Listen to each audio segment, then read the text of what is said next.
Så där, då var klockan 19.00.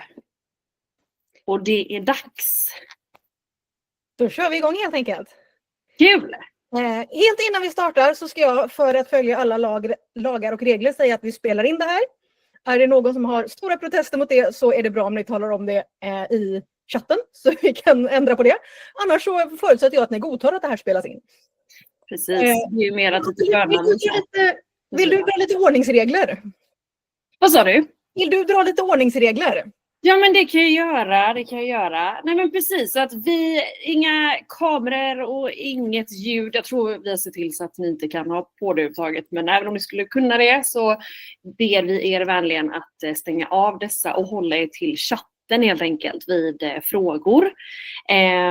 Ni kommer kunna ställa frågor under vi kommer börja med en liten presentation, jag och Elisabeth, och sen kommer ju 3 universitet att joina oss och då kan ni även passa på att ställa frågor till dem då. Så att det är väl lite så helt enkelt det kommer se ut idag, och som Elisabeth nämnde så kommer vi spela in. Ni syns ju inte på något sätt eller sådär, men det kan väl vara att ett namn eller så poppar upp och, ja. Men det är mer för att skicka till dem också som inte kunde vara med, så att de får se detta i efterhand helt enkelt då. Precis. Ja. Ja, men då som sagt, jag heter Elisabeth och den andra som pratar här med mig det är Lollo. Och vi jobbar för Studin som många av er känner till redan. Och det är helt enkelt en organisation som har som uppdrag att hjälpa svenska studenter till utlandsstudier. Precis. Och det vi ska fokusera på idag är helt enkelt om man vill göra 1 eller 2 terminer utomlands. Kommer köra en liten allmän dragning och sen har vi med oss 3 stycken skolor. Och jag ser att några av dem har faktiskt börjat komma med här redan. Ja, vi kan ju säga hej till dem snabbt kanske. Det vi gör. Ja. Hi you guys! Hi, how are you?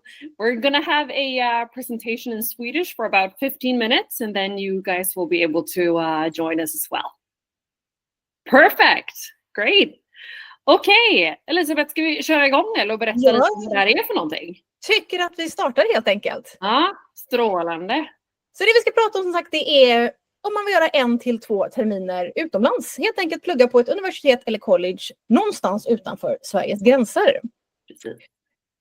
Ska jag börja med att förklara vad en study abroad-termin är helt enkelt. För att det är ett koncept som man kanske tycker att study abroad det betyder ju studera utomlands. Men i det här fallet så är det speciella konceptet när man gör 1 eller 2 terminer utomlands och får högskolepoäng för det här. Och då kan man välja inom massor med olika ämnesområden. Och det här upplägget passar lite olika typer av studenter skulle jag säga. Det kan dels passa dig som går på gymnasiet nu och tänker att efter gymnasiet, jag vill ut i världen, jag vill göra någonting. Men jag har inte en susning om vad det är jag vill göra. Det här kan vara ett grymt upplägg för att få testa på lite olika ämnesområden. Se hur det är. Då pluggar det här på högskolan.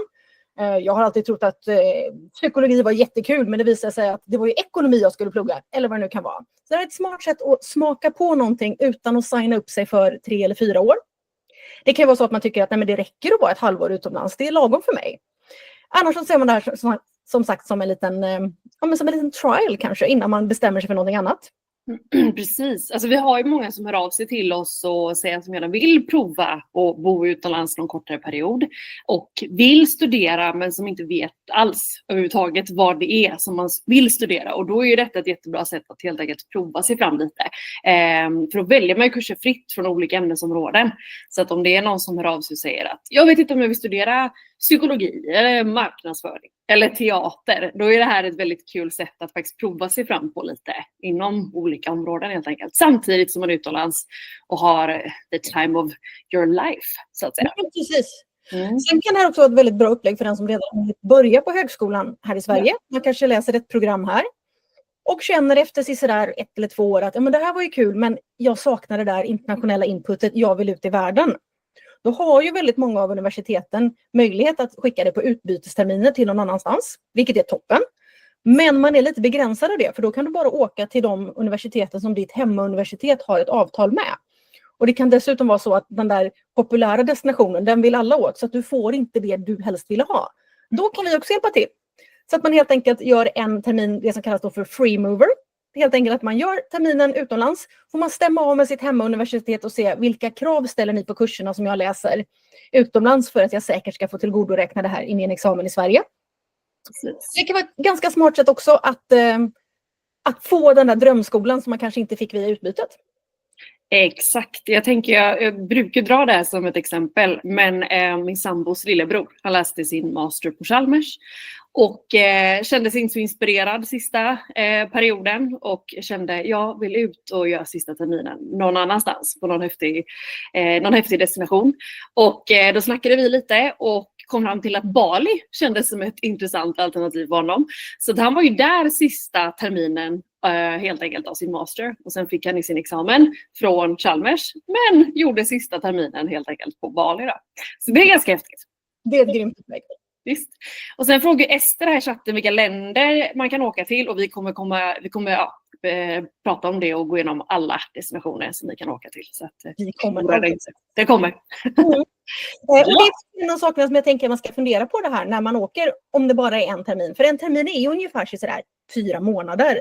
Man kan unna sig att testa någonting lite galet. Alltså kanske åka till ett ställe dit man aldrig hade hamnat annars. Så det här är verkligen en unik chans att få göra någonting annorlunda. Verkligen.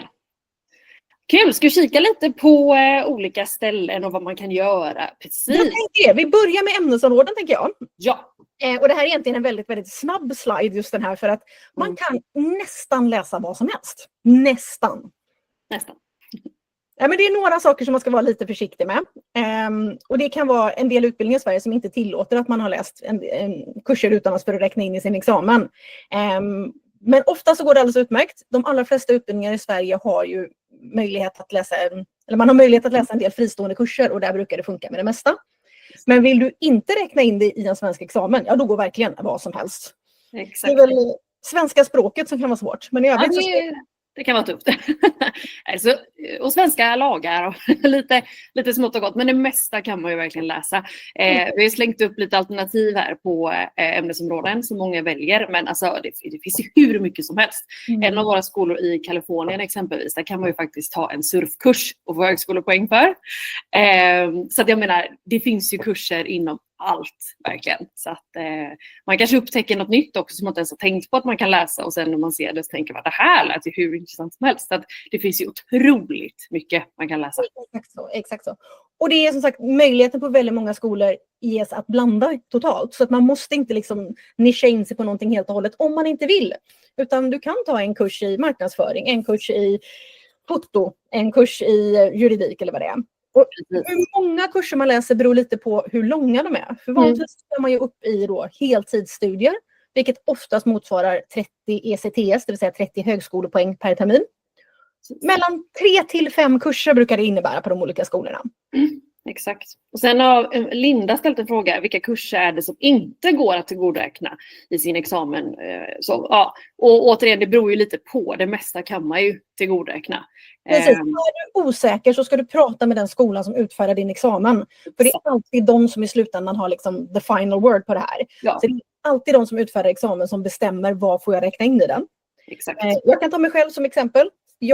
Min examen är utfärdad av Göteborgs universitet, men jag har 4 olika universitet, eller jag har studier på 4 olika universitet inbakade i den. Men det tog mig över 4 år för att få ut min kandidat, för de tyckte att jag var lite för spretig, så att det var någon slags struktur på det här. Så att jag tyckte det var värt det, men det tog mig lite längre tid än vad det kanske hade behövt göra. Ja. Låter kul ändå. Jag tyckte lätt det var värt det. Men om man har en tidspress på sig så kanske man ska dubbelkolla innan man läser. Definitivt. Okej. Ska vi gå vidare lite grann på olika destinationer? Ja, det här är ju det vi har väntat på. Precis. Det är ju väldigt många som åker till Europa. Och det finns ju så otroligt mycket man kan göra. Vi har en liten lista här på destinationer i Europa som ni kan åka till. Vad skulle du säga är det mest populära? Det är ju väldigt mycket Spanien har ju verkligen blivit populärt. Det är mycket Spanien och det är fortfarande mycket England. Väldigt mycket England. Ja, England har väl kanske tappat något de senaste åren, men inte så mycket som man skulle kunna tro i och med Brexit. Och en av anledningarna till det här är att du får fortfarande vara i Storbritannien upp till 6 månader utan visum. Och en study abroad-termin är oftast då på ungefär 4-5 månader. Så att där har inte Brexit påverkat så hemskt mycket. Det är bra.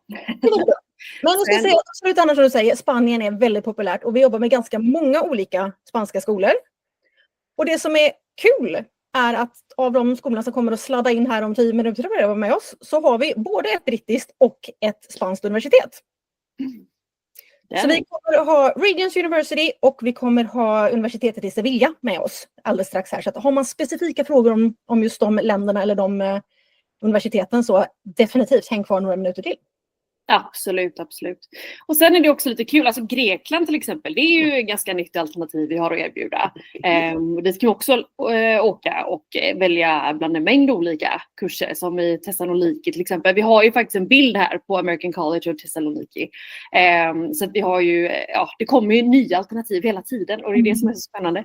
Men så Grekland, det är någonting jag hade velat kika på. Ja. Det skvallrar ju faktiskt namnet lite grann om något annat som är ganska bra att påpeka här.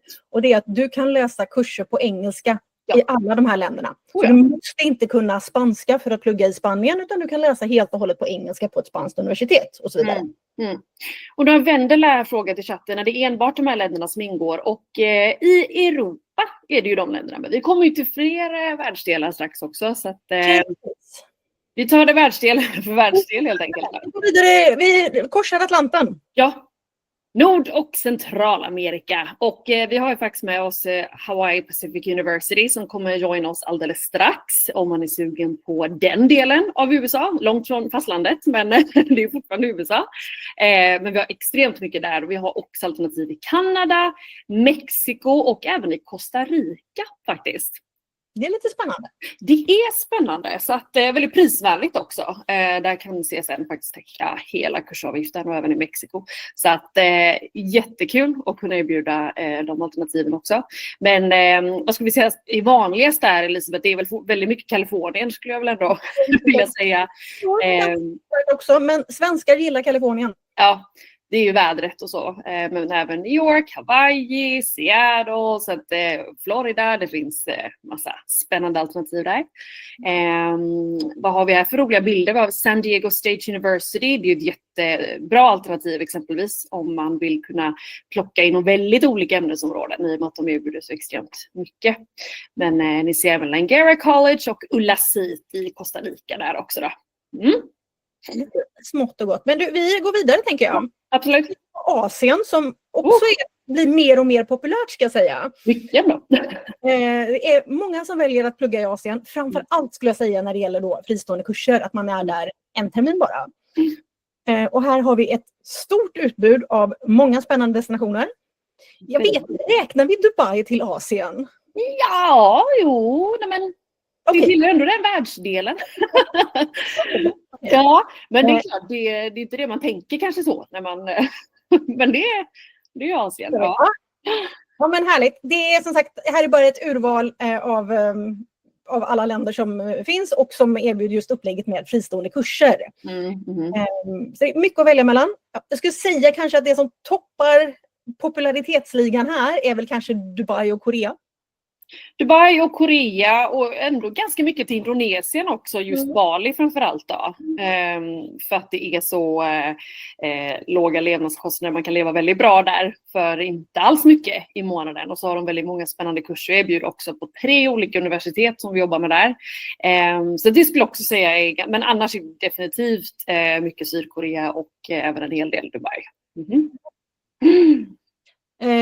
Och sen min lilla favoritvärldsdel på att säga. Oceanien. Och där är det Australien och Nya Zeeland. Och det finns många alternativ. I princip alla universitet som vi jobbar med i Oceanien öppnar upp för fristående kurser. Så de är väldigt glada att ta emot studenter för kortare perioder. Verkligen. Du har ju själv pluggat på Nya Zeeland, Elisabeth. Det är min gamla skola som är där. AUT, där har jag gått. Då är frågan, är det bara technology som gäller eller kan man studera andra kurser också? Nej, jag är historiens mest otekniska person och jag gick där. Det här är en skola som började sitt liv som ett tekniskt universitet och sen har de utvecklats. Så de erbjuder det mesta från estetiska ämnen till business, till äventyrsturism, till you name it. Det är ett stort universitet. Kul. Ja, det finns väldigt mycket och ni får kolla med på vår hemsida. Det här är bara några exempel helt enkelt på skolor då. Vi tar det här med kostnader väldigt snabbt. Det är den tråkiga biten, men vi måste ändå nämna det tycker jag. Ja, för jag vill lova det. Och så här är det ju, det kostar pengar att plugga utomlands. Alla skolor som vi pratar om idag har en kursavgift och ni betalar terminsvis. Det vill säga, läser man fristående kurser en termin, då betalar man i klumpsumma innan man startar. Precis. Och alla skolorna som vi jobbar med är CSN-berättigade. Ja, det är det som är så bra. Precis, det är det som är så bra, för man kan få en stor hjälp av CSN. I en del fall så kan CSN täcka precis hela kursavgiften. En del av skolorna är lite dyrare och där behöver man kunna skjuta till egna pengar. Ja. Och är det sen så efter det här att ni känner att jag vill veta mer om en specifik skola, då tar vi ett möte med bara dig och går igenom den skolan så att ni har järnkoll på ekonomin. Vi kan även gå igenom CSN i detalj så ni vet exakt hur mycket ni kan få låna och hur mycket bidrag ni har och så. Men det kan vara bra att veta att CSN kan hjälpa er med flygresa, försäkring, levnadskostnader och kursavgift, men inte alltid allt. Nej, exakt. Så det beror väldigt mycket på, inte bara på land utan väldigt mycket på skola också skulle jag säga. Hur många kurser man läser och ja, det är ganska mycket som spelar in helt enkelt. Men bokar man en tid med oss så går vi igenom CSN tydligt och vi hjälper er också räkna ut då exakt, eller på ungefär exakt hur mycket det är som fattas helt enkelt. Hur mycket blir det mellanskillnad på kursavgiften exempelvis. Så vi går igenom allt det här med er innan ni söker till en skola helt enkelt. Så det är viktigt att ni har järnkoll och att ni förstår allting. Så att, men det är sånt som vi finns här för, så att det tar vi med på individbasis helt enkelt i så fall. Precis. Här har vi fått 2 frågor vi kan ta snabbt också. Kostar det även i EU-länder och i så fall är det någon skillnad från andra länder? Ja, det kostar även i EU-länder. Ja. Så alla skolorna har en avgift. Och alla skolor, det varierar väldigt mycket hur mycket det kostar. Och ibland kan det variera inom samma land. Så att en spansk skola exempelvis kostar inte lika mycket som en annan spansk skola. Utan de har olika avgifter. Väldigt olika. Så att det är svårt att svara på den. Så sett i det stora hela. Så där är det bäst att... Det var min kaffemaskin som lät. Ni får ursäkta mig. Och hur mycket ligger kursavgifterna på? Alltså det kan ju också variera något enormt. Det finns de billigaste skulle jag säga ligger kanske på, ja vad har vi, det är väl 20-30 000 kronor per termin ungefär. Och de dyraste har vi en bra bit över 100. Ja. Så det är ett stort spann. Verkligen. Så att det kan se väldigt olika ut. Men det är ytterligare en sak som vi kommer att gå igenom noggrant med dig. Om det är så att man är sugen på det här och vill gå vidare. Då kollar vi liksom, hur ser din budget ut? Måste du klara det helt och hållet på CSN? Eller har du lite sparat kapital om det är rätt skola för dig och så vidare. Så att, det kommer vi se till att du inte blir inkastad i någonting som inte passar för dig sen. 100%. Men det är flera saker man ska tänka på när man väljer vart man ska åka. Ja, exempelvis vad är det för ställe jag vill till? Vad är det för typ av skola jag vill till? Så vi har satt ihop några frågor här som man kan ställa sig själv om man är lite osäker. Exempelvis, ser du dig själv i en storstad eller mindre ort? Vad är det för typ av klimat du är ute efter? Vill du gärna vara nära Sverige eller vill du gärna ge dig av och besöka något alltså helt nytt på andra sidan jordklotet som du inte har sett innan? Så att, det är också lite sådana frågor man kan ställa sig exempelvis.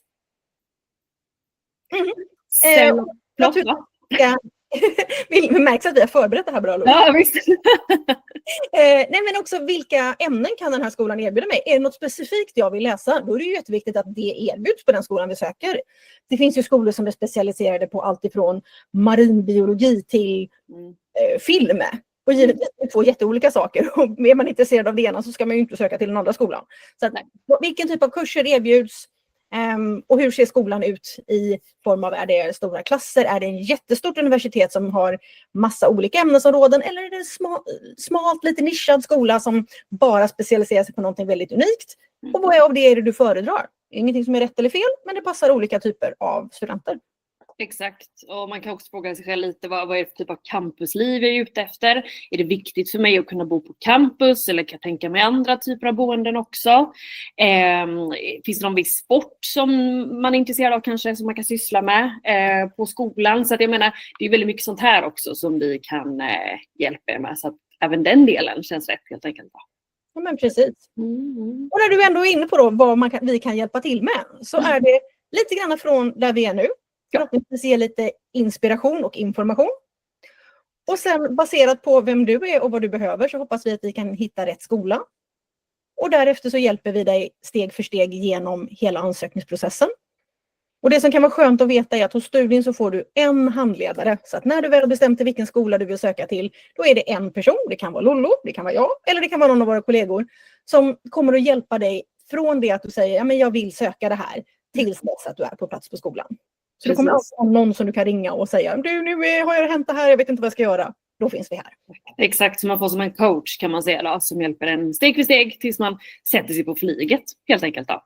Som man alltid kan vända sig till och som också är liksom, följer din ansökan och vet var du befinner dig i processen. Ser till när det är dags för nästa steg så att man får det extra stödet genom sin ansökan helt enkelt. Precis. Vi hjälper till med alla praktiska detaljer. Så allt ifrån själva ansökningsprocessen till att se till att du får korrekt underlag för att söka CSN. Ska du utanför Europa då och utanför England så behöver du ett visum. Då ska vi till att du får visumunderlag. Kan förklara för hur du söker sådana saker. Vi kan hjälpa till med boka skolornas boende, hjälpa dig med försäkring, alla sådana saker. Men vi tar allting på individbasis. Så vi har inga paket utan vi kommer att hjälpa dig som en enskild individ så att säga. Precis. Så det är väl lite sånt vi kan hjälpa till med då. Och nu är det ju dags för våra 3 universitet att få joina, eller hur? Jag tänkte bara en sak som vi ska kasta in i det här för det alla är helt medvetna om det att studien tar aldrig ut några avgifter. Så att all vår assistans, oavsett om man bara vill liksom prata lite med oss och kolla vad man kan göra eller om du vill ha hjälp med hela tjottaballongen tills du är på plats så kommer det inte kosta dig någonting utan vi jobbar helt och hållet på uppdrag av skolorna. Vi är helt enkelt deras förlängda arm in i Sverige för att hjälpa dig med din ansökan. Precis. Helt kostnadsfritt får ni hjälp av oss hela vägen.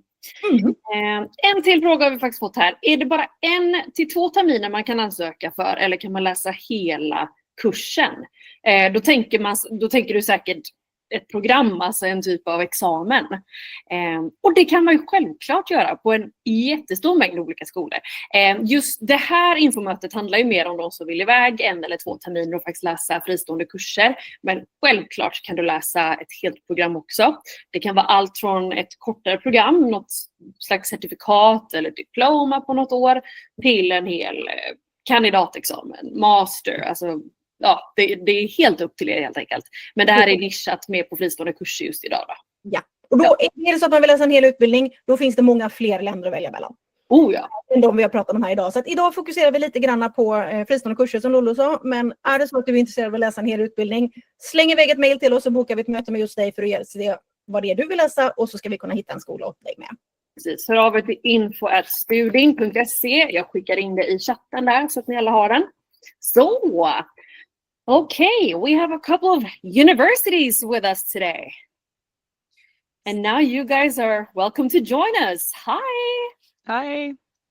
How are you? Doing great, thank you. Great. Happy to be here. Happy that you're joining us today. Sorry. Hi. We've got 3 different universities from 3 different parts of the world joining us today. Yes. We have Jesus from Spain, from Sevilla.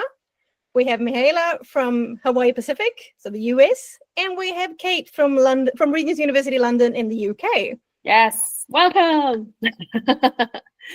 So first we thought that maybe you guys could have a little introduction about your school for a couple of minutes each.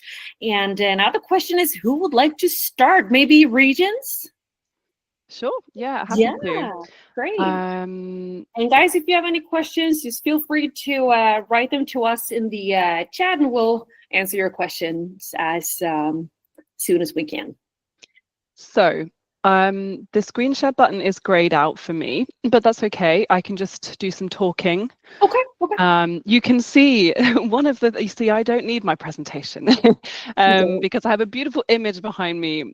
So just, hi everyone. My name's Kate. I'm the study abroad manager at Regent's University London.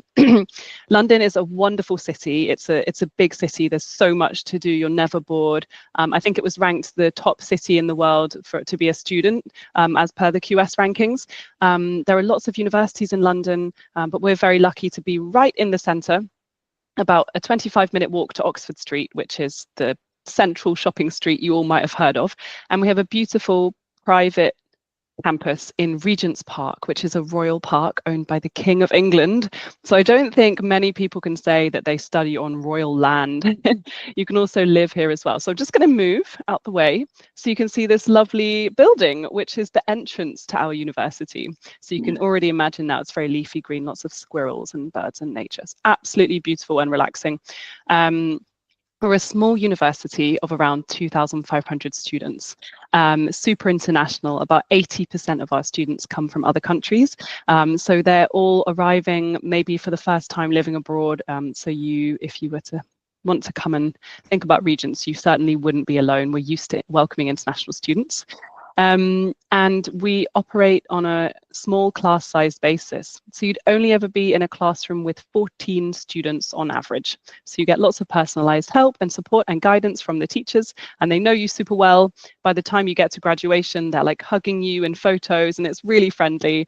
It's a very friendly environment. We have exceptional connections with industry. So very recently, we had the Chief Commercial Officer from Alexander McQueen, the very well-known British luxury fashion brand, talking to us on campus. But we regularly have C-suite officers from the likes of Burberry, Harrods, JP Morgan, Meta, Google. We had students in fashion design that could actually design their own sneaker with a luxury shoe brand called Hoff. Anyway, so whether you come here for just one term or a degree, you always are involved with those kind of connections that we have, not just in the luxury world, but in lots of other sectors. And as I mentioned, yeah, you can live on campus. That's an option, so you can feel very safe and secure living here in the park. And there's probably lots of other things that I could say, but I'll probably leave it there. But just the final thing to say is, in terms of kind of subjects areas, our specialisms are entrepreneurship, finance, marketing, luxury brand management, fashion. We have film and acting, psychology, international relations, art history, that kind of thing. So hopefully that gives you an idea. Anyway, I don't want to take up too much time. So happy to answer any questions. London's a great city. I've lived here for 6 years and absolutely love it. So yes, happy to pass on to whoever's next. Mahala, maybe. Yeah, thanks, Kate. No worries. Yes, Mahala, would you like to go? Let's see, we can't hear her, can we? Maybe I have to add her as a host. Give me a second. Let's see here.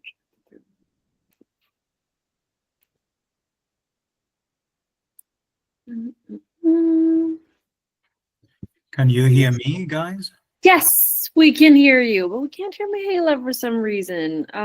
Just give me a second. And I want to hear Mihaela. She's a long-time friend. Really? Yes, we've known. You know each other.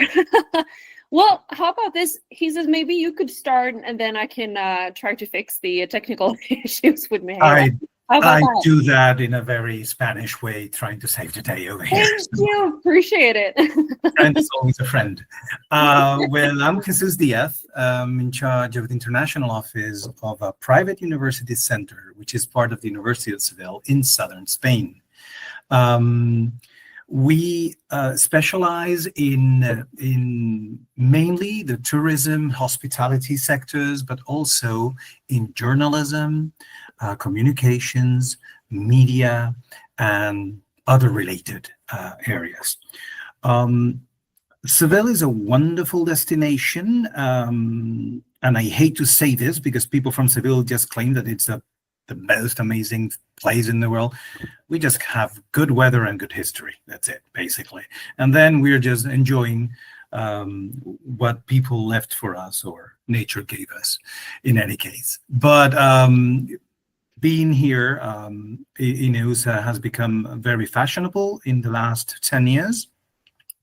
We have a small school, part of 3 or 4 schools that are run by the Chamber of Commerce, which is a non-profit organization, but the credentials are given by the University of Seville, which is a 70,000 student body. We have 3,000 students overall, and if we focus on EUSA, we have some 600-700 students, and then 1,000 students that are international that come and go every year. So it's a big international campus. It's not only going to be Spanish. We get many students from Europe and the United States and also Latin America. And those are the main 3 areas of origin for our students. Probably what we're talking about is choosing some courses in 2 formats with us. I mean, you could definitely come and do one of the degrees, but from what I've learned from studying, I believe that the study abroad semester format or the gap year format would be the best 2 ways to come to us. I'm an educator in heart, so I'm going to give you some pieces of advice that are good for all of the universities here represented, or that you can contact through a student. Basically, health and safety would be your top priority. You need to consider that, and then you need to consider your costs. Okay, you will have living costs, you will have tuition costs, you will have traveling costs, and most importantly, you will have fun costs. So wherever you think you spend over there at home, you'll probably be spending more anywhere you go. And then the most important thing, it's credit transfer, other than health and safety, of course. Credit transfer, that is what you want to make good use of your year here, your semester here, or if it's just a degree, that's something important. The most important thing, and I'm not talking about EUSA anymore or Seville anymore, is piece of advice: prepare. Whatever you want to do, wherever you want to go, you need to prepare thoroughly. And that's it. That's all I'm going to say. Come check us out. Mihail, I hope you can speak now. I can hear How you. is it now? Can you hear me? Yay! I'm so glad to hear you. Thank you for the introduction, by the way. Thank Yeah, it you. always works. Yay! Hi, so it's good to see you. Hi, Kate, Lolo, Elizabeth. So good to see you. How are you? Very good. Good. It always works. Just reset, and here we are. There we are. Glad it worked. So tell us about Hawaii Pacific University. Yes, I Yeah. have a few slides, but since my colleagues just had a verbal presentation, I think I'm going to stick to the same format. Briefly, Hawaii Pacific University, as the name suggests, is located in the state of Hawaii, which is one of the 50 states of the United States of America. So the main language that is spoken on the island, and on campus, is English. A lot of people think that Hawaii is just one island. In reality, there are 8 islands that make up the Hawaiian island chain, and you'll find HPU in Honolulu, which is the capital city of Hawaii, has an urban campus. So it's not your typical American campus that it's far away from the city. We say the city is our campus, in other words. So there are 3 main buildings, all within walking distance and super easy to commute in between the campuses, but also where most students live is in Waikiki. You might have heard of Waikiki before. It's a very popular touristic destination. So yeah, the place is buzzing with life all year round. There are different events and activities. If you're someone who is very outdoorsy and like to be in nature, Hawaii might be a good option for you. Temperature ranges between 20 to 30 degrees Celsius all year round, which makes it ideal for outdoor activities.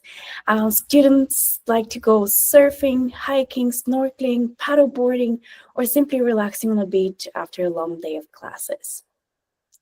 So yeah, it's quite a small island compared to Australia. I like to compare it mostly to Australia because it's the same type of lifestyle. The main difference is there are no poison snakes and spiders in the wild, so it's easy to explore, and it's much, much, much smaller compared to Australia. Some of the most popular programs at HPU are, of course, marine biology, as you would imagine, also the business administration program, but there are also degrees in sciences like biology, biochemistry, environmental sciences, computer science, and there are also degrees in the arts like arts and markets, communications, multimedia studies. Criminal justice is also very popular, and psychology seems to be popular among Swedish students as well. You can choose to do a full bachelor or come just for a semester or a gap year, so either option is possible, or even a master degree. We do receive a few Swedish students who are doing a master degree as well. And same as what Kate was mentioning is you could expect small class sizes. On average, there are about 15 to 25 students in the classroom, and really a hands-on practical approach to education. So you're learning by doing, in other words. Excellent scholarships. I think from all the places, the UK and Spain, probably the US is one of the most expensive places to study. But luckily, HPU is able to award scholarships. So as long as you apply to student, you're guaranteed to receive a scholarship if you're studying on an undergraduate level. So I think that's in a nutshell. On-campus housing is available as well, because Kate mentioned about housing, but in case you choose to live off campus, there is a dedicated office that can help and guide you in the process and assist you in finding housing off campus. And lastly, hundreds of international students, especially from Europe. 80% of all international students are actually European students. So if you come by yourself, I'm sure it will be very easy for you to make friends with others. Thank you. Oh, it sounds fantastic. Thank you. So basically we have 3 very different universities from very different parts of the world. Very different locations, yeah. Clear one thing out that I'm not sure everyone knows what a gap year is. Yeah. I just thought I'd share that with the listeners, that a gap year is basically a semester or a year that you study abroad straight out of high school. So you don't need any further university credits before you start. So this is something that you can do without having any experience of higher education. So but you do need your high school degree. So you do need to be eligible for university studies, but you don't actually need to have any experience. So that is a gap year. And all these 3 universities that we have with us here today will accept students on gap years. Yes, and then you can mix and choose different courses from different subjects. So you can do that at all these 3 places. Yes, Jesus. The most important piece of advice for you doing study abroad or gap year, the main difference in terms of transfer of credits is that when you're doing a study abroad, it means that you're normally in a school already. So the credit will be pre-approved. But if you're doing a gap year, you will need to come to one of the real institutions like the ones represented here today. And then you will need to fight for the transference. And sometimes schools might be a little bit pig-headed and not want to do it because then you don't get to pay over there and things like that. But that's a very good description, Elizabeth.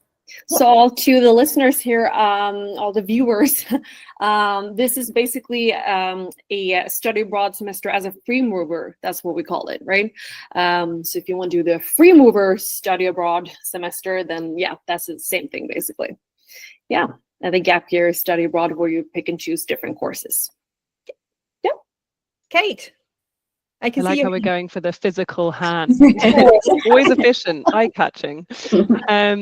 And sort of a bit of an exclusive is that we are looking at launching a free mover program for 2 terms. But there are a few conditions. So it wouldn't necessarily be a gap year. It would be specifically for students that are actually enrolled at a university abroad but want to come here for 2 terms. And so it would still be within their degree program, but they would be able to come for 2 terms. That's not been the case in the past. So I just wanted to, I can explain more to Sudin, and if you have any questions for them about that, you can let them know.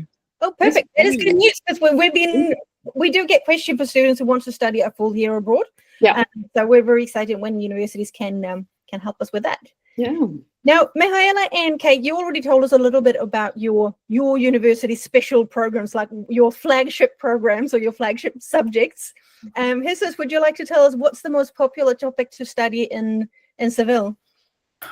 I think the results for last year were a bit odd. It was a marketing course, but it was taught by one of the best faculty members. And as we have been receiving students from the same university and the same programs for so many years, they were just looking for the faculty member. That was I was trying to figure out what it was, and it was this nice person.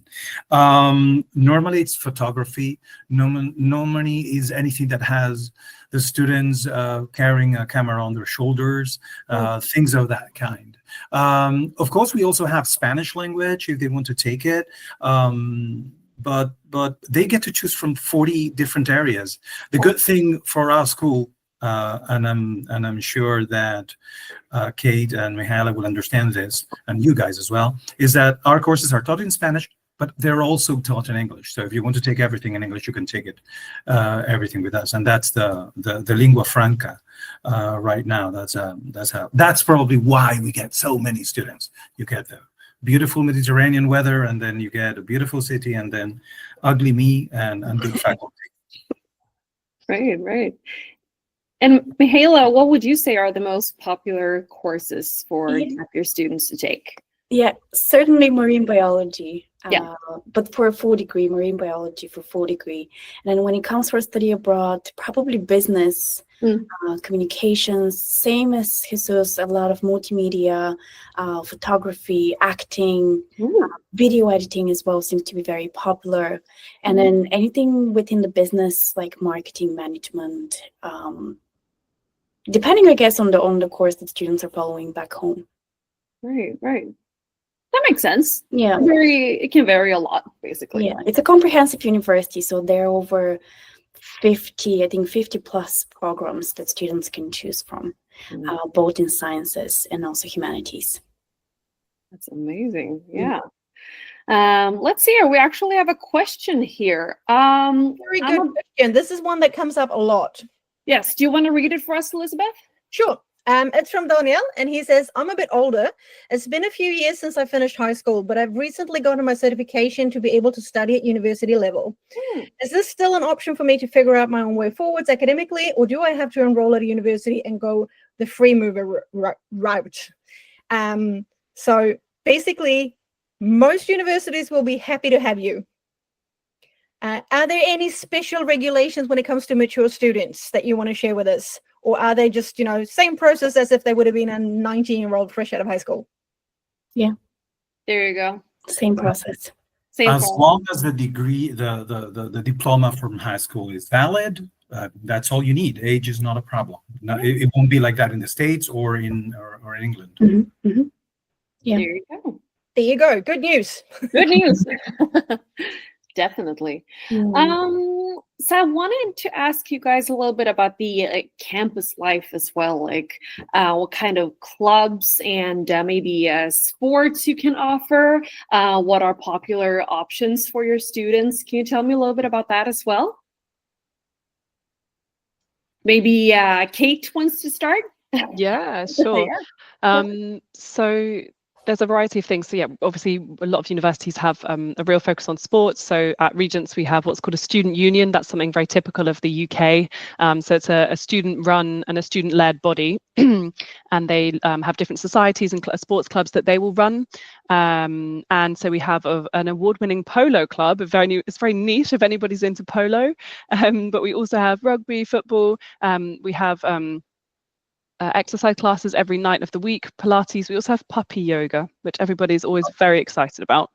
But then on top of that, I mean, because Regents is on such a beautiful campus, especially around this time in spring, the students are just loving being outside on the grass on our private campus. So Jesus talked about security. So Regents is very secure because it's 11-acre private gardens within Regents Park. So it's 2 very secure ways in and out. So you can feel very safe here. But especially when we welcome students at the beginning of term, we often do like an autumn or a spring party on our lawns, like literally just in front of this picture. There's often like a Thames boat party. So the Thames is the main river that runs through London. Our students always enjoy that. And then there's always lots of smaller little run activities within the university. Societies is what we call them, so clubs, from gaming to real estate to I think there was like a wine drinking club at one point. And you can start anything. So I think that's very much the ethos in England or in the UK, is that if you want to start some kind of club or society, you have a real passion for something, then you can definitely speak to the student union about that, and even have some kind of budget allocated towards your passions and sharing that with other people. So Regents is definitely all about that. And finally, the big one is entrepreneurship at Regents. So a few years ago, we actually had the highest percentage of students launching a business upon graduation amongst all UK universities. So it was around 12.6% of our graduates in one cohort. So if entrepreneurial skills or launching a business or kind of startup is your thing, or you think it might be, then Regents is definitely a place to come. Great for networking as well. So those are the array of fun things you can get involved in. And of course you're in London, so I mean there's 1,000,001 things you could do. I mean, I desperately am trying to do them all. It's completely impossible. New things pop up all the time. So yeah, those are a few things that come to mind. Fantastic. So same question. Let's just move it on. Mihaela, do you want to let us know what is student life like at Hawaii Pacific? Yeah, very similar to what Kate said. I think it's just the terminology is a bit different. They call them the student engagement office that organizes events and activities on campus, and there's student organizations that you can be part of. For example, surfing lessons, you can sign up for that. Yoga at Sunset on campus, just to name a few of the cooler ones, but there are other things that happen throughout the week and on weekends, like field trips and other ways for students to engage with others and meet new people. One of the things that Kate mentioned was about the different support services as well that are offered to students. So if you want to start your own club, that's possible as well. Just recently they started one in paddleboard. That's very big in the US currently. So if you're interested in a certain sport and there are enough students who are passionate about the same thing, you can start a club together. HPU competes on NCAA Division II. So if you're an athlete, you play professionally, you can apply for, to be part of the team, and there are additional scholarships available for that as well. And yeah, beach volleyball, football, or just being in nature, hiking and surfing. I think these are the most common things to do. But unlike London, the nightlife is not that big, so I would not recommend Honolulu if you're really into nightlife and going out. Well, connecting with what my friend just said, nightlife, I don't even know anymore because with two young kids, I've forgotten everything about nightlife. But there must be, because there's over 100,000 university students in Seville, in a city of around 1 million. So I'm sure they found ways of having fun. I know that 30 years ago, I had my fun over here. So yes, it's just a wonderful place. One of the things that makes it different, and I'll address your initial question in a minute, but one of the things that makes us different to what you would expect in other places is that the region is so rich in culture that you would probably just want to spend the 3 months if you're doing a semester in the area. So you wouldn't need to go any further than 2 hours by car to see Granada, to see the mountains. Well, you're from Sweden. I'm sure you don't want to see any more snow, but you would get to go skiing over there. But then the beach is only an hour away, and the cities of Cadiz, the cities of Malaga, the city of Malaga is also very near. So the whole idea for coming here would be to stay local as much as possible. All right, let's think that our city, for instance, London, for instance, is worth 5, 6, 7 days for any good, decent tourist. So and the pace of life is totally different to anything that you've seen. And if you get lucky, you would have a wonderful month of February, and you just. But going back to school life and student life, a university in Spain is not like an American university like Mikhail is representing over here, for instance, or okay, less clubs, less costs, and more independence for the students. What we have come to learn in recent years is that there's been a great number of students moving towards residence stays. So they stay in dorms, and these new type of residences have everything. They would have sports club, they would have a gym, they would have pools. So we are seeing that the students are again organizing themselves with everything. Of course, the affordability of studying here makes it possible to spend elsewhere. And the most important thing is this is not a campus like a campus with campo, which is the word for grass and fields. This is a city campus. So all the different buildings of the University of Seville are within walking distance, or there is another area. And then in the middle, we have the park, but it's not part of the campus. So that's where you get the green. So it's a bit different. Okay. It sounds very different from all 3 different universities, but equally exciting. I'm going to say I'm too old for this, but I'm not, because we broke all records last year, I think, when we had one student who was 72 or something. Yeah. Decided to go for a study abroad semester. So there you go. These things happen. Never too old. Never too old. Okay, Lulu, is there anything we've forgot to talk about? Well, I kind of want to talk about your housing options a little bit. Kind of want to, hear about what it's like living on campus. If you can, what kind of housing like options you can offer, and if you don't want to live on campus, can you help them any other way around that to find maybe an apartment to share with other students? Or yeah, tell us a little bit about the housing options, basically. I'll take the lead on this one as it's Yeah. just finished talking about. Exactly. Yeah. We do not have our own housing. What we do have is the 3 buildings next to ours are housing, our residences and dorms. There are 3 main options. I would recommend, if the students want to learn Spanish, to find host family. We can help them with that.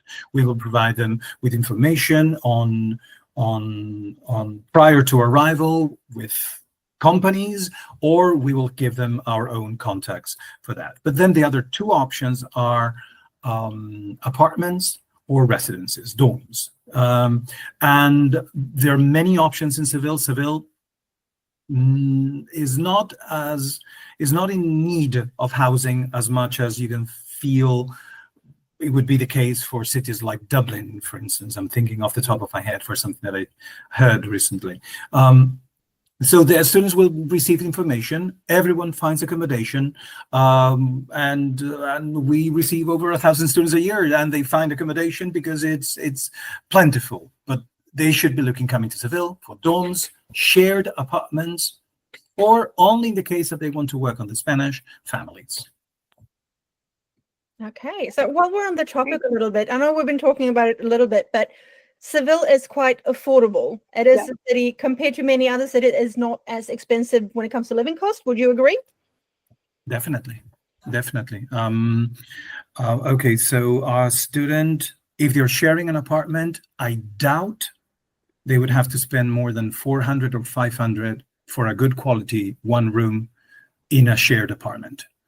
If we're talking about a residence, they could go for 600 to 800, and we're talking about very good quality. I mean, I remember when I studied my Erasmus, and this has nothing to do with the type of housing we had back in the day. This is very good hotel quality, 4-star hotel quality residences with many amenities, with many good things. And the fun fact probably is that we've got like 5,000 beds opening in the last 3 years. So that's it. Did I respond correctly, Elizabeth? Absolutely. No, that's perfect. So let's move over to Hawaii. What's the living situation like? Is it hard to find accommodation? I don't know of a student who hasn't found housing, but Hawaii, Honolulu particularly, is quite a popular touristic destination. So housing can be limited. The HPU does offer on-campus housing. In my opinion, is a bit more on the pricier end compared to like off-campus housing. So you're looking at about you're looking at about 5,000 for the semester. However, if you live on campus, you're obliged to purchase a meal plan. So you need to have a meal plan if you live on campus. So that can up the price to maybe 8,000 to 9,000 for the semester, and that's in US dollars. Unfortunately, I wish it was Swedish krona. But if you live off campus, as I said just recently, a few months ago, HPU has hired a dedicated person who is supporting students in finding housing off campus. He's a former realtor. He has connections with different landlords. He knows the different areas around Honolulu and the surroundings, so he's able to put students in touch with the right people. And the cheapest I've heard is around $700 to $800 a month. And that's really, I don't even like to share that, amount. I like if students have more money and they're prepared to pay the higher price, just in case, they're not lucky and they can't find something that cheap. So around 1,000, 1,200 is what I recommend the students have per month. Okay, no, fair enough. Thank you. Yeah, that makes sense. And regions. Yes, so you can live on campus. It's quite a small campus, so everything's really close to each other. Just as Mihaela was saying, at Regents, if you choose to live on campus, within the cost that you pay, a chunk of that is the meal plan itself. So there's something really convenient about just being able to wake up in the morning, going to the canteen and getting breakfast. We do breakfast, lunch and dinner 7 days a week, apart from Sundays and Saturdays where there's no dinner service, but that doesn't matter because you'll be out in London eating something delicious. And we're looking at a cost of around, on average, 5,500 for one term. That's more for a twin room. So we have single rooms and twin rooms. Twin rooms just purely means you're sharing a room with someone else. So you have those two options at Regents. We also have a partnership with some more accommodation, which is about a 20-minute walk from our campus, which in London is like really close. It's like a 2-minute walk in Sevilla, probably. And we also have a partnership with a real estate company if you want to go down that route. And our wonderful person called James, who works in the accommodation on campus, he is happy to point you in the right direction if you want to look for an alternative place in London. In the UK, there are lots of private companies that have student accommodation. So Unite, Chapter, Urban Nest, and it's basically just like a big tower block of student accommodation, but there won't just necessarily be Regent students there. You may also have students from other London universities, but that's quite nice, a chance to mix with other students as well. So yeah, you have lots of options in London. Requires a bit of research, but we're always happy to help and point you in the right direction. If you need that, you can always get in touch. Excellent. Perfect. Now we are slowly but steadily moving along, and we're about to wrap this up. So I just want to ask anyone, are there any other questions? Feel free to put them in the chat. Yes. And while our listeners or viewers are thinking about that, is there anything we've forgotten?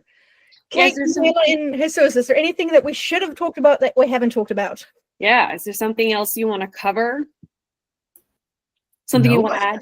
I think we've all been very thorough. It seems to me that we've been doing this for a while now. No, I would say that again, let me insist on this. Wherever you guys choose to go, prepare. Housing, as Kate just mentioned. I had a student, I'm thinking of students in the past who are basically, let's not add adjectives to that. But this person got the best housing ever. And you saw it was like the cheapest, 1,000 euros for a house with a garden and a pool. Of course, it was by car, like 45 minutes. And he didn't have a car. Again, excellent. You chose excellently, but you thought very little about what it would entail. So again, prepare, be logical, be sensible. And I did mention, and Kate mentioned, is health and safety again. For instance, I always say this: Seville is a very safe place, all right? But accidents do happen, and accidents do happen, especially after 2 in the morning. And you're not studying or at school at 2 in the morning. So if you're going to take it seriously and you're going to be cautious, then everything should be okay. But if you're not, then you're going to have problems, and that's going to happen in Seville or in London or in the beautiful islands. So. Okay, we have a question. What happens if you fail? Yeah, well, that depends a little bit. Do you mean a certain class or? Yes. Okay, you guys. What happens if you fail a class? Tell us. I'm happy to answer. At Regents, we would give you the chance, and I presume many universities would give you the chance to resit, so you could try and submit the assignment again. Very simple. That's the answer from me, and potentially the same for you guys. Yeah, I've never seen a student who fails. I think it's so hard to fail because usually the final exam, your final grade is not just based on your final exam, but it's based on mini examinations that happen throughout the semester. So you have 10% for assignments, 10% for midterm exams, 10% for even attending classes and participating in the classroom. So it's a combination of those mini examinations that happen throughout the semester. So unless you don't attend classes and you don't do your assignments, then I think it's really hard to fail. And I would say a mixture of both. Exactly what Kate said, exactly what Mihaela said, though I can say that no one coming from your part of the world has ever failed a course, but I cannot say the same for the French or Americans. So you have to study. That's a reality. If you study, you won't fail at all. And given You would have to be the worst Swiss person from Sweden, Swedish person ever to come here and fail. You would be the first. And your parents would be disappointed if they're paying for this. That's what's going to happen. You will have trouble at home. That's not the mentality we want, right? No. I think that is actually one of the reasons, because if you go to university in Sweden, it is free of charge for Swedish students. So when we go abroad, you have to pay for it, which means that a lot of students are actually very motivated to make sure that they do attend class, you do pass the subjects. So we very, very rarely see anyone failing, because students actually try harder when they're abroad than they do in Sweden. And I think the fact that they pay a tuition fee is part of that. Yes, and also there's so much support to get, especially for international students. Like if there's a class that you feel like is a little harder than you expected, there's so much support to get. And these universities have pretty small classes. You can have get a lot of time with your professor. So it's there's so much support that you guys can get. I agree. Yeah. Okay, Victoria has a couple questions as well. How does it work with CSN? And I think it's best that we book a meeting about that, because here it depends a little bit on what you would like to do, how long the semester is, etc. Yeah, so please send us an email to info@studin.se, and we will help you and have a little introduction about how CSN works and how much that can cover based on what you want to do. Bottom line is, though, that you can't apply for CSN funding until you've actually accepted an offer to study at the university. So first you go through the application process, and then once you're there, once you've received an offer and accepted it, that's when you can apply for CSN funding. Yes, exactly. And when is the last day to apply for a school? Okay, so let's say that you would like to start now this fall after summer. When is the deadline, you guys? Yeah. I just put mine in the chat. So we basically accept applications until mid-July for September 2025, and then for January 2025, it would probably be around November time. January 26th, it would be in November. Same thing here. Same thing here in Seville. Yeah, I would say probably the same for us as well. Yeah, HP runs on rolling admissions basis, so you can apply anytime. But since you're an international student, you need to get a visa to the US. So I recommend to have your application in by early July. Yeah. Prepare. And the sooner you apply, the sooner you will get the sooner you apply to the university, the sooner you will get a reply from the university. So you'll get a response. We already have students accepted for next year in some universities. So the sooner you can submit your application, the sooner you'll know what you're going to do this autumn. Yeah, and also you just never know how long it's going to take for CSN to reply. Some people, get the response within a week, and some people have to wait for 2-3 months even. So it's very hard to know for sure how long that process is going to take. Same with the visa process. So the sooner the better. But yeah, visa can take a few weeks. Yeah, so just bear that in mind. And I did just want to add on that coming to the UK, I know since Brexit, I think some people have misconceptions around what they need and things like that. If you're just coming to Regents for one term, which is less than 6 months, you will enter the UK under the visitor route. So that means that you don't need to apply for a visa or anything like that. You're essentially entering as a tourist. The only thing you need to bear in mind is if you're a Swedish national, you need to, and even if you're just coming for the weekend, you now need something called an detta, which stands for Electronic Travel Authorization. I think it's around £20-30. You apply for it once digitally on your phone. It's an electronic pass. It's not a visa. Really simple. You just have to do it a few days before you travel. I'd recommend at least a week before you travel. And just bear that in mind, even if you're just coming to London for the weekend. So they're increasing the fee on April 9th. So if you plan to go to the UK this year, make sure you apply for it before April 9th, and you'll save yourself £10. Wow, top tip there. No stress about pounds nowadays, I wonder. Yeah. We do have another question if you guys have a couple of minutes. Sure. Yeah. So Linda asks, do students have the opportunity to build valuable industry connections during the course that could be useful for future career opportunities, especially if they have studied and worked in the country where the program is offered? Yeah. Yes. The answer, the question is posed so well that the answer is simple, because do students have the opportunity? Of course you have the opportunity. Now, are you going to make the effort?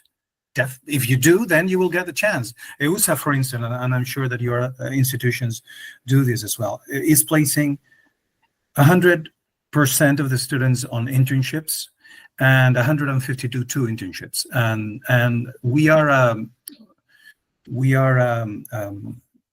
a school that prides itself in having doctors and master degrees teaching, but also 60% of the people work in the field. So yes, it's your attitude towards that. It's your Spanish in our particular country. It's your attitude. But yes, the opportunity will be there. Locals have it. You should have it as well.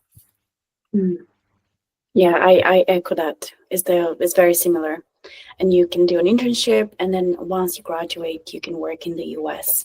Depending on your major, you can work for up to one to 3 years. So again, get work experience. And same as what Jesus said, most of the faculty would actually come from the fields they're teaching in. So they bring those real life case studies to the classroom and let students solve them. So very practical. And I just wanted to add on a similar note that around working. So if you come to Regents for one term, you cannot work in the UK because you're coming as a visitor.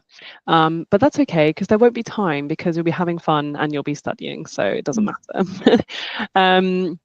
And yeah, so we are really focused on industry connections at Regents. There's constantly guest speakers in the classroom, alumni invited in, etc. And we always take our students out of the classroom to galleries, to museums. Our media students go to the Guardian archives and the BBC archives and the studio. So it's very hands-on and practical, as Mihaela was saying. We have a very similar approach at Regents. So if you want to network and connect at Regents, there are tons of opportunities, but it's on you to grab those opportunities and make that happen. There you go. Perfect. Yeah. Well, if there's not any more questions in the chat, I would just like to say thank you so much to Jesus, Kate, and Mihaela, and all the students or potential future students who joined us. Thank you, everyone, for joining. Yeah, it was so nice to meet you. And to all the viewers, if you have any questions about any of these schools, please reach out to us, and we can book an e-meeting where we can discuss the school, how the application process works, and how much CSN can cover, and all those things, right?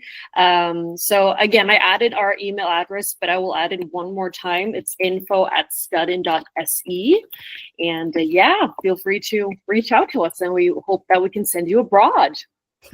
Thank you, everyone. Thanks. Have a great night, everyone. Good night. Bye.